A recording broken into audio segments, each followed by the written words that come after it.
Hallo zusammen und willkommen zum nächsten Indie Game Devlog zu Port Empire.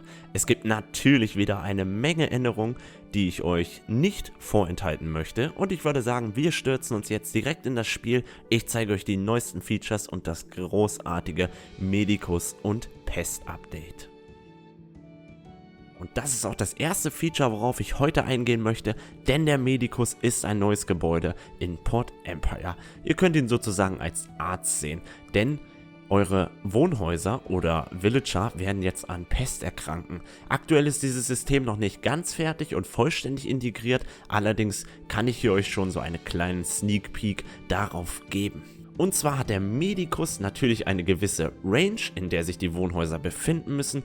Und wenn ein Wohnhaus zum Beispiel an Pest erkrankt ist und ihr keinen Medicus in der Nähe habt, um diese Pest zu heilen, wird es so sein, dass andere Wohnhäuser oder Villager ebenfalls von der Pest infiziert werden. Und das könnte eventuell nicht so toll werden, wenn das immer so weitergeht. Dann kann es wirklich sein, dass eine Epidemie ausbricht auf eurer Insel und somit euer Spiel vorbei ist.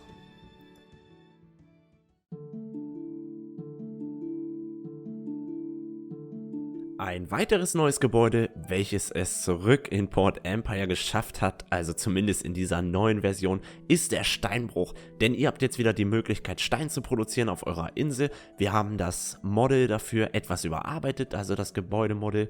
Und wir sind ziemlich zufrieden. Man kann von allen 4 Seiten bauen, wenn man möchte. Also natürlich nur ein Steinbruch, aber man kann hier rotieren, ganz normal mit der R-Taste. Denn schließlich benötigt ihr ja Steine für die zweite Zivilisationsstufe und dementsprechend für die Gebäude, die ihr bauen könnt in der zweiten Stufe. Wir können auch schon die zweite Stufe jetzt endlich erreichen. Dieses Feature haben wir auch integriert, denn wenn wir hier unten auf den Button klicken, werden wir gefragt, ob wir uns wirklich sicher sind, die zweite Stufe zu erreichen. Wenn wir jetzt auf Ja klicken, seht ihr, dass sich unser Portgebäude ausbaut. Und später wird es so sein, allerdings ist dieses Feature noch nicht integriert, dass sich dann Wohnhäuser und Co. automatisch auch upgraden. Aber wie gesagt, dieses Feature ist noch gar nicht integriert und das werde ich euch natürlich zu einem späteren Zeitpunkt zeigen.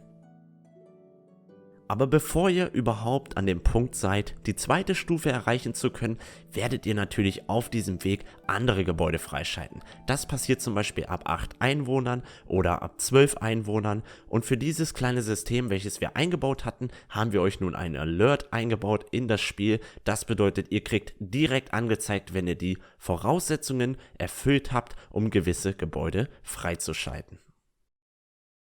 Eventuell habt ihr es ganz am Anfang schon beim Medicus mitbekommen. Wir haben angefangen, Berufsbekleidung ins Spiel zu integrieren. Das bedeutet einfach, dass man wirklich anhand der Kleidung erkennen kann, welchen Beruf dieser Villager ausübt.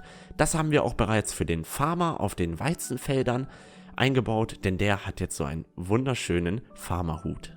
Und apropos Farmer, wir haben jetzt eine Animation für das Weizenfeld bzw. für den Farmer, der die Arbeit verrichtet, denn ihr könnt jetzt wirklich dabei zusehen, wie er das Feld umpflügt.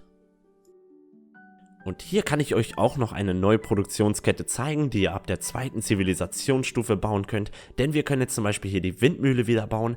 Die gab es ja in der alten Version von Port Empire ebenfalls schon, die ist jetzt auch wieder drinne und der Effekt ist auch immer noch der gleiche, denn sie produziert Mehl und die Anzahl an Mehl, die sie produziert, ist abhängig davon, wie viele Felder ihr in ihrer Nähe habt.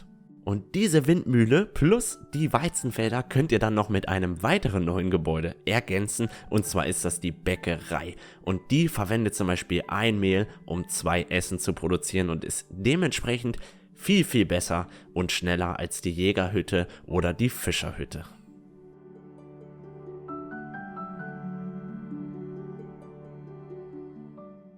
Und damit bin ich auch schon wieder am Ende angekommen von diesem Devlog. Ist ein kurzer, knackiger Devlog, aber es gibt trotzdem großartige Veränderungen.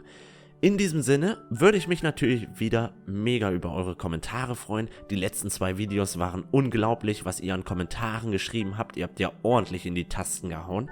Und ich hoffe, das geht so weiter. In diesem Sinne verabschiede ich mich bei euch, ihr Füchse. Macht es gut, Leute. Ciao. Und ein riesen Dankeschön an Bero, Ian Dorton, Manuel Rauber, Octadurin, Tobias, Circus Smiler, Renault und Mr. Unicornator. Vielen, vielen Dank für eure Unterstützung auf Patreon und auf Twitch.